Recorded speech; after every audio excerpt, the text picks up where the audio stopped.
धनसम्पदः लक्ष्मीः कौस्तुभपारिजातकसुरा धन्वन्तरिश्चन्द्रमा। नमस्कार, आप देख रहे हैं हमारी खास पेशकश आयुष्मान भव। मैं हूं आपके साथ पूजा कविया गोमा। अपने इस खास कार्यक्रम के जरिए हम आप तक आयुर्वेद पद्धति के जरिए उपचार के तरीके आपको घर बैठे बताने का प्रयास करते हैं। आयुर्वेदिक उपचार की जानकारी देंगे। आज हम विटिलिगो या सफेद दाग के बारे में बताएंगे और उसके आयुर्वेदिक उपचार के बारे में भी बताएंगे। आपको बता दें कि ये समस्या एक प्रकार की चर्म रोग के अंदर आती है। ये समस्या बड़ों को ही नहीं बल्कि कम उम्र के बच्चों को भी हो जाती है। इस बीमारी में शरीर के कई हिस्सों में सफेद दाग बन जाते हैं। ये शरीर के किसी भी भाग में हो सकते हैं। देखने में ये बिल्कुल ऐसे लगते हैं जैसे किसी ने व्यक्ति के शरीर के ऊपरी भाग की चमड़ी को निकाल दिया हो, लेकिन वास्तव में ऐसा होता नहीं है। इस रोग को लेकर लोगों के मन में कई तरह की भ्रांतियां भी होती हैं कि ये रोग एक व्यक्ति से दूसरे में फैलता है, लेकिन ऐसा नहीं होता। इस बीमारी के पीछे जो कारण है वो डॉक्टर मानते हैं कि जब हमारे शरीर का इम्यून सिस्टम यानी प्रतिरक्षा प्रणाली हमारे ही शरीर को नुकसान पहुंचाने लगता है, तब ऐसा होता है। इस रोग में शरीर में त्वचा में रंग बनाने वाली कोशिकाएं नष्ट हो जाती हैं या फिर काम करना बंद कर देती हैं और इस वजह से त्वचा और बालों का रंग हल्का होने लगता है या फिर सफेद हो जाता है। इसके अलावा अगर किसी व्यक्ति के माता पिता में किसी को ये बीमारी है तो 2 से 4% लोगों को ये बीमारी हो सकती है। इस बीमारी के कई लक्षण हैं जिनसे इसे पहचाना जा सकता है। इसका सबसे पहला और शुरुआती लक्षण है कि व्यक्ति की त्वचा का रंग फीका पड़ने लगता है। एलोपैथी के जानकारों के मुताबिक सफेद दाग यानी विटिलिगो का इलाज संभव नहीं है, हालांकि आयुर्वेद में इसका इलाज संभव है। अगर सफेद दाग से जुड़ा आपका कोई भी सवाल है तो आप हमारे इस कार्यक्रम में जुड़ सकते हैं, कार्यक्रम का हिस्सा बन सकते हैं। आज हमारे साथ इस कार्यक्रम में बेहद खास मेहमान हैं। आयुर्वेदिक विशेषज्ञ वैद्य प्रीति भोसले जी हमारे साथ हैं। सबसे पहले हम उनका परिचय अपने दर्शकों से करवाते हैं। वैद्य प्रीति ने आयुर्वेद चिकित्सा की पढ़ाई BA MC from MSM institute of Ayurveda से की है। आप department of neurology and NMR AIIMS Delhi में रिसर्च फॉलो भी कर रही हैं। आप प्रथा आयुर्वेदा की फाउंडर भी हैं और कई तरीके की रिसर्च भी आपसे जुड़ी है। ये कुछ संक्षिप्त जानकारी हमने वैद्य प्रीति भोसले के बारे में दी। अब इनके बारे में आयुर्वेदिक तरीके से जो भी सफेद दाग को लेकर निदान के तरीके हैं वो आज ये हमें बताएंगी। हमारे दर्शक फोन करके सवाल पूछ सकते हैं, जानकारी प्राप्त कर सकते हैं। हमारा फोन नंबर आपकी टेलीविजन स्क्रीन पर इस वक्त फ्लैश हो रहा है। हमारा फोन नंबर है 0120612797। इसके अलावा एक और नंबर 012061279768। करोतु कल्याणम् आरोग्यं धनसम्पदः लक्ष्मीः कौस्तुभपारिजातकसुरा धन्वन्तरिश्चन्द्रमा। तो आयुष्मान भव में आज हम सफेद दाग को लेकर बात करने वाले हैं। खास मेहमान हमारे साथ जुड़ चुकी हैं। वैद्य प्रीति जी हमारे साथ हैं। बहुत स्वागत है कार्यक्रम में आपका। सबसे पहले विटिलिगो या सफेद दाग जिसकी आज हम बात कर रहे हैं इस खास कार्यक्रम में, जिसको लेकर हम चर्चा कर रहे हैं, ये रोग क्या होता है मैम, इसके बारे में आपसे समझना चाहेंगे और आयुर्वेद इसे कैसे देखता है। सबसे पहले तो मैं आपके चैनल का धन्यवाद करना चाहूंगी कि इस डिजीज पे बात करना जरूरी समझा, क्योंकि आजकल स्किन डिजीज बहुत ज्यादा बढ़ते जा रहे हैं। सबसे बड़ा जो इसका रीजन है वो ये है कि हमारा जो डाइट और लाइफस्टाइल है वो कम्प्लीटली फॉल्टी हो चुका है। स्पेशली अगर हम पोस्ट कोविड एरा की बात करें तो कोविड के बीच में तरह तरह के लाइफस्टाइल में जो एक्सपेरिमेंट किए हैं उसकी वजह से बहुत ज्यादा लाइफस्टाइल बढ़ चुके हैं जी। देन जैसा अभी आपने इंट्रोडक्शन में भी बहुत अच्छे से इंट्रोड्यूस किया है इसे कि ये एक नॉन कम्युनिकेबल है। नॉन कम्युनिकेबल डिजीजेस का वर्ल्ड हेल्थ ऑर्गेनाइजेशन से सेक्शन है जिससे हम एंड स्पेसिफिकली इनको लाइफस्टाइल डिसऑर्डर्स के नाम से ब्रैकेट में रखा जाता है। तो अगर हम बात करें आयुर्वेद की, तो आयुर्वेद में जो है स्किन डिजीजेस बेसिक होता है ऐसा माना जाता है। अब स्किन डिजीजेस जो हैं उसका सफेद दाग यानी कि विटिलिगो एक बहुत बड़ा पार्ट है। इसे आयुर्वेद में श्वेत्र कहा जाता है, यानी कि स्किन का जो पिगमेंट होता है, जो मेलानिन पिगमेंट होता है, वो स्किन खोना शुरू कर देती है। अब ये किसी भी एज में हो सकता है, किसी भी जेंडर में हो सकता है, और इसका कोई एक रीजन, ठीक है। और इसका जो कॉज माना जाता है आयुर्वेद में, वो माना जाता है टर्मिनोलॉजी है, जंक फूड को विरुद्धाहार से कंपेयर किया जाता है। लेकिन वेद में junk food is of many type, या फ्राइड फूड, बर्गर्स, पिज्जाज, यहाँ तक ही नहीं होता है। आयुर्वेद के हिसाब से जंक फूड वो भी है जो आपकी बॉडी टाइमली डाइजेस्ट करती है।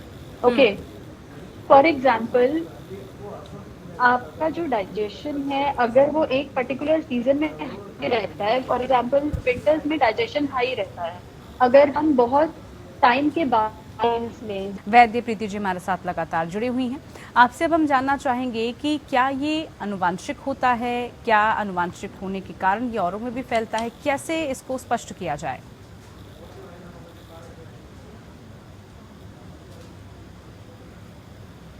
जी, आप सुन पा रहे हैं मुझे? जी जी जी, तो देखिए, अनुवांशिक तो ये है और हेरिडिटरी भी होता है। ये कम्युनिकेबल डिजीजेस की कैटेगरी में नहीं आता है, तो हम ये नहीं कह सकते कि ये एक से दूसरे को ट्रांसफर हो सकता है। तो इसीलिए इसे नॉन कम्युनिकेबल डिजीजेस की कैटेगरी में डाला जाता है।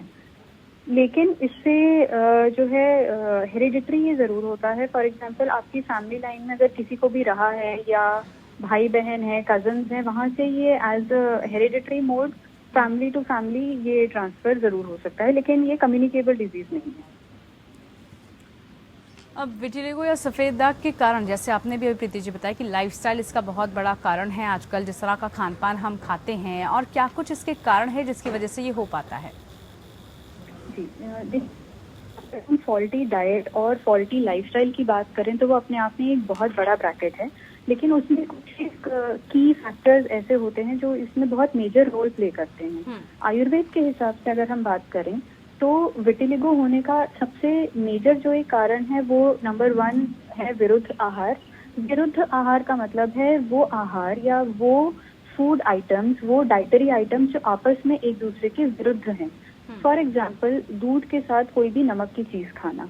अब इसे अगर बहुत ही सरल भाषा में समझने की कोशिश करें तो अब दूध में प्रैक्टिकली नमक डाल के तो कोई नहीं खाता, लेकिन हम कुछ इस तरह से कॉम्बिनेशन जरूर खाते हैं। फॉर एग्जाम्पल हम अगर सुबह का एक टिपिकल अगर हम एक नाश्ते की बात करें तो हम परांठा अचार या परांठा या सब्जी या फिर नमक अजवाइन का परांठा खाते हैं या कोई स्टफ परांठा खाते हैं और उसके साथ हम दूध पी के चले जाते हैं अपने ऑफिस में या स्कूल में कहीं पर। ये अपने आप में एक बहुत बड़ा विरुद्ध आहार है। देन हम अक्सर नमकीन के साथ में या शाम के जो नाश्ता होता है उसके साथ में हम चाय लेते हैं। अब चाय जो है वो भी दूध से बनती है, चाय कॉफी दोनों दूध से बनती है। उसके साथ अगर हम कोई भी बेकरी का प्रोडक्ट ले रहे हैं, बेकरी के सभी प्रोडक्ट्स जो हैं वो नमक का उसमें कोई ना कोई कंपोनेंट जरूर आता है। अगर हम एक मट्ठी लेते हैं या कोई भी बिस्किट लेते हैं या चाय और समोसा ले रहे हैं, वो भी विरुद्ध आहार की ही कैटेगरी में आता है जी। इसके बाद विरुद्ध आहार आता है जो आजकल बहुत एक स्मूदीज का और शेक्स का जो एक ट्रेंड चल रहा है, which is considered very healthy in diet. लेकिन उसमें अगर हम ये कॉम्बिनेशन देखते हैं, ये आयुर्वेद के हिसाब से बहुत ही गलत कॉम्बिनेशन है। जैसे बेरीज का शेक हुआ या फिर fruit shakes, for example Apple shake या स्ट्रॉबेरी शेक, इस तरह के जो शेक्स हैं उसमें मिल्क के बेस के साथ में हम सिट्रस फ्रूट्स को मिक्स कर देते हैं। ये भी अपने आप में एक बहुत ही गलत कॉम्बिनेशन है और ये सिर्फ विटिलिगो ही नहीं, इसके साथ और भी बहुत तरह के डिजीजेस का ट्रिगर फैक्टर बन जाता है। देन हम करते हैं डाइजेशन की।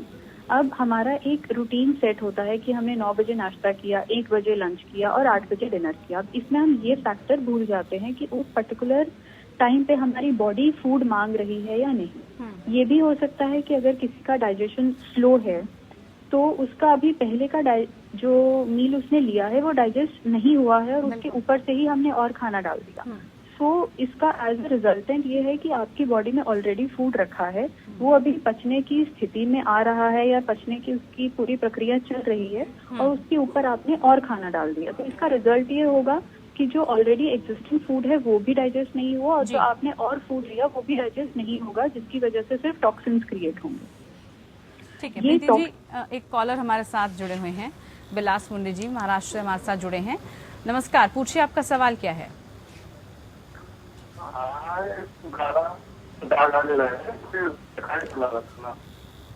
आवाज आपकी स्पष्ट नहीं आ रही, एक बार अपना सवाल दोहराइए।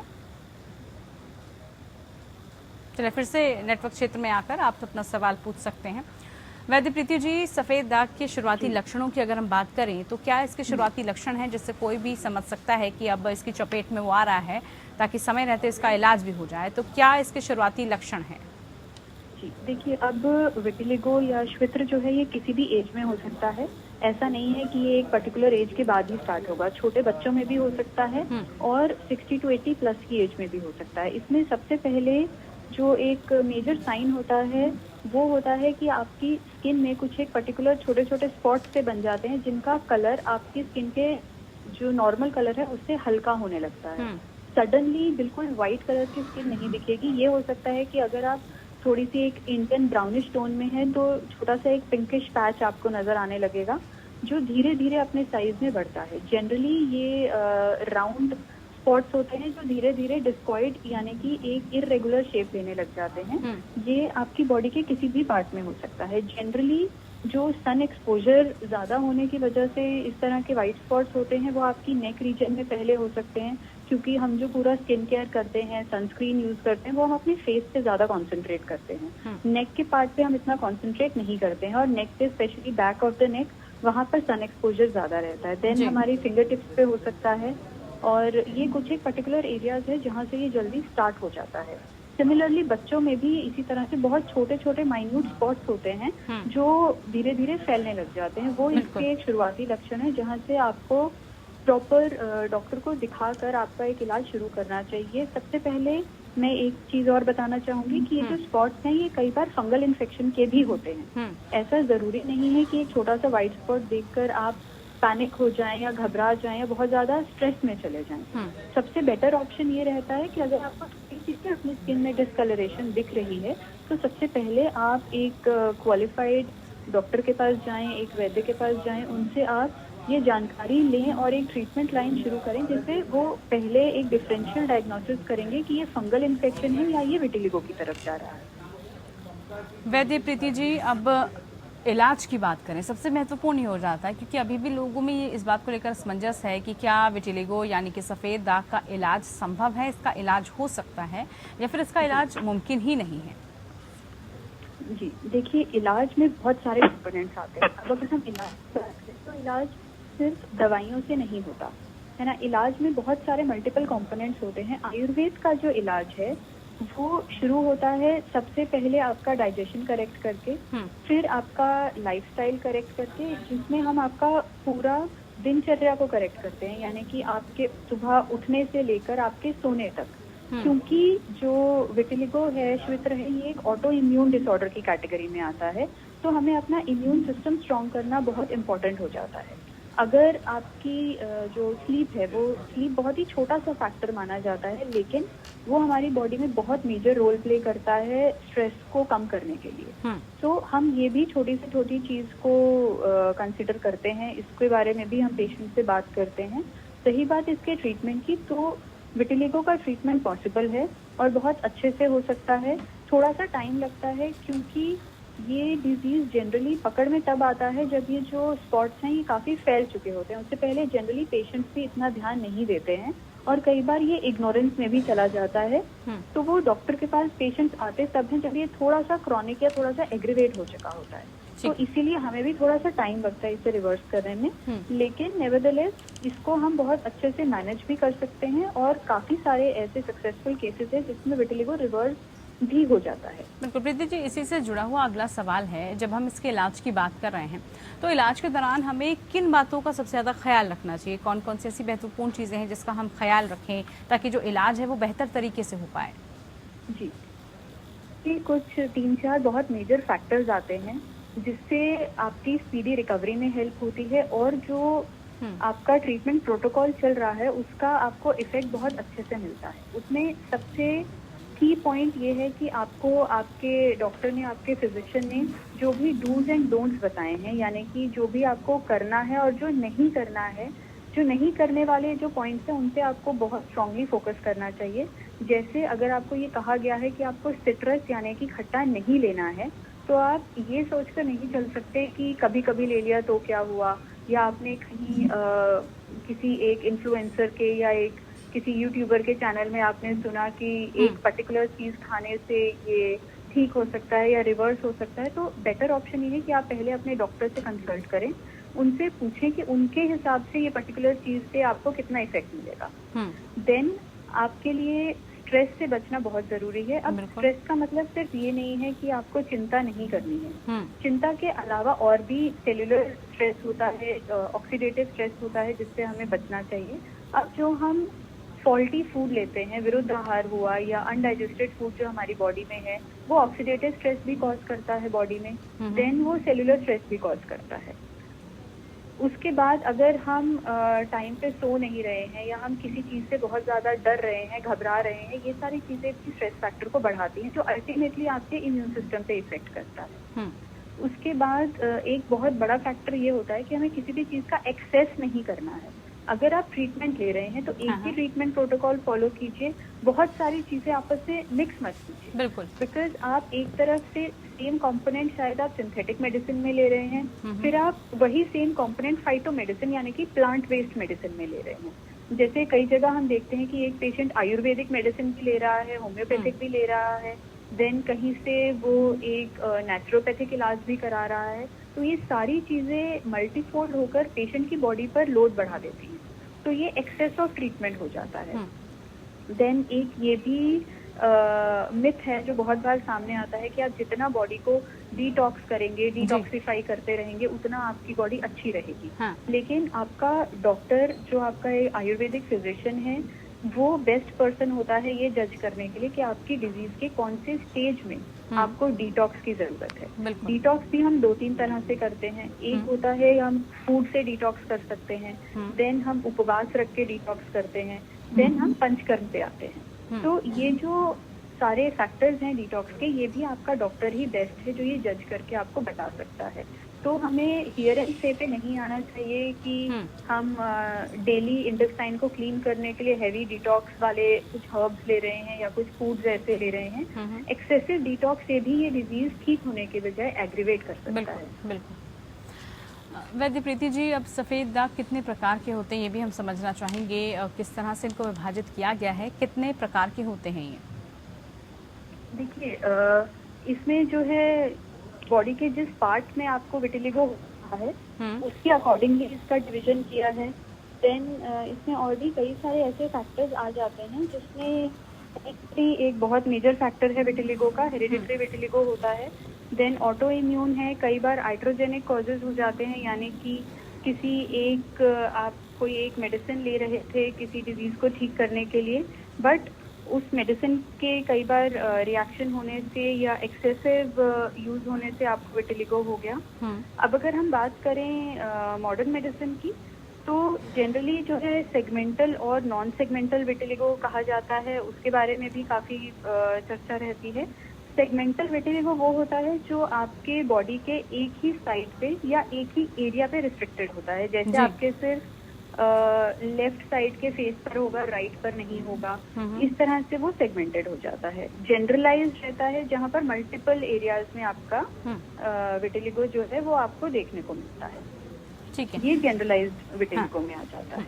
अब अगर हम बात करें विटिलिगो के आयुर्वेदिक इलाज की, तो इस आयुर्वेदिक इलाज के दौरान जो आहार है उसमें हमें क्या शामिल करना चाहिए और आहार की कितनी इम्पोर्टेंस है इसमें? क्या हमारा जो खान पीन है वो भी इन सब चीज़ों को रिफ्लेक्ट करता है, इफेक्ट पड़ता है इन सब चीज़ों का इसमें? जी बिल्कुल, देखिए आहार के बारे में तो हम स्टार्टिंग से इसमें बात करते जा रहे हैं कि आहार इज़ वेरी इंपॉर्टेंट। जब हम विटिलिगो के ट्रीटमेंट पर आते हैं, आहार बहुत ज़्यादा इम्पॉर्टेंट होता है। अब इसमें डाइट में कुछ एक ऐसी चीज़ें होती हैं जो हम बहुत ज़्यादा उसको यूज़ कर सकते हैं। अब इसमें उससे ज़्यादा इम्पॉर्टेंट होता है कि आपको क्या नहीं खाना है। ओके, बिकॉज खाने में तो देखिए आप हेल्दी फूड खाते हैं, आपको जो सूट करता है, जो आपकी सीजनल डाइट है वो बहुत ज़रूरी है। देन जो नहीं खाना है उसमें कुछ एक रिस्ट्रिक्टेड कॉम्बिनेशंस होते हैं जिसके बारे में हमने अभी बात करी। आयुर्वेद में विटिलिगो जो है वो बेसिकली पित्त से होने वाला डिजीज माना जाता है। तो आपको ऐसा कोई भी फूड नहीं लेना है जो आपकी बॉडी में पित्त बढ़ाए। फॉर एग्जाम्पल आपको कैफीन का इंटेक बहुत रिस्ट्रिक्टेड रखना है, आपको टी का इंटेक बहुत रिस्ट्रिक्टेड रखना है, चाहे वो ग्रीन टी हो, चाहे ब्लैक टी हो या आपकी रेगुलर मिल्क टी हो, उसका इंटेक सबसे मिनिमम रहना चाहिए आपकी बॉडी में। देन अगर आप ड्राई फ्रूट्स लेना चाहते हैं तो वो उस तरह के लीजिए जो पित्त को ना बढ़ाएं। फॉर एग्जाम्पल आप जो भी ड्राई फ्रूट्स ले रहे हैं वो आप पानी में सोख करके लीजिए। वैद्य प्रीति जी, एक सवाल मैं आपसे ज़रूर पूछना चाहूँगी, समय क्योंकि कम रह गया, बड़ा इंपॉर्टेंट सवाल है क्योंकि इस तरह के मिथ हैं कि सफ़ेद दाग में दूध पीना चाहिए, नहीं पीना चाहिए, और कई लोगों को इस तरह की भ्रम होते हैं कि मछली या इस तरह के सेवन के बाद दूध नहीं पीना चाहिए, उससे भी ये सफ़ेद दाग हो जाते हैं। तो क्या ये महज भ्रांतियाँ हैं, भ्रम है, या वाकई में इसका कोई इफेक्ट पड़ता है? देखिए वो इसमें क्या है, जो आप ये मछली और दूध का कॉम्बिनेशन कह रहे हैं, ये आयुर्वेद में बहुत अच्छे से मेंशन्ड है कि अगर आप किसी भी एक्वेटिक एनिमल के साथ में, जिसमें मछली तो देखिए जिस समय में ये संहिताएं लिखी थी उस समय बहुत ज़्यादा वेरीड सी फूड एंड और ये सब तो इतना एक्सपेरिमेंटल नहीं हुआ। लेकिन अगर हम इसे आज के परिप्रेक्ष्य में देखने की कोशिश करते हैं तो सी फूड आप किसी भी तरह का ले रहे हैं अगर, तो उसके साथ में आपको मिल्क का कॉम्बिनेशन बिल्कुल नहीं लेना है। उसके मैरिनेशन में भी आपको मिल्क का कॉम्बिनेशन नहीं लेना है। उससे जो विटिलिगो है वो इनिशिएट भी हो सकता है और एग्रीवेट भी हो सकता है।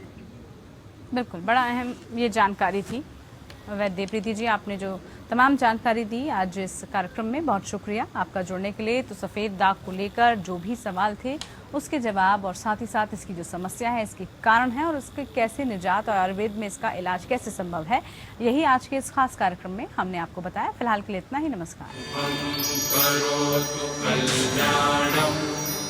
आरोग्यं धनसम्पदः लक्ष्मीः कौस्तुभपारिजातकसुरा धन्वन्तरिश्चन्द्रमा।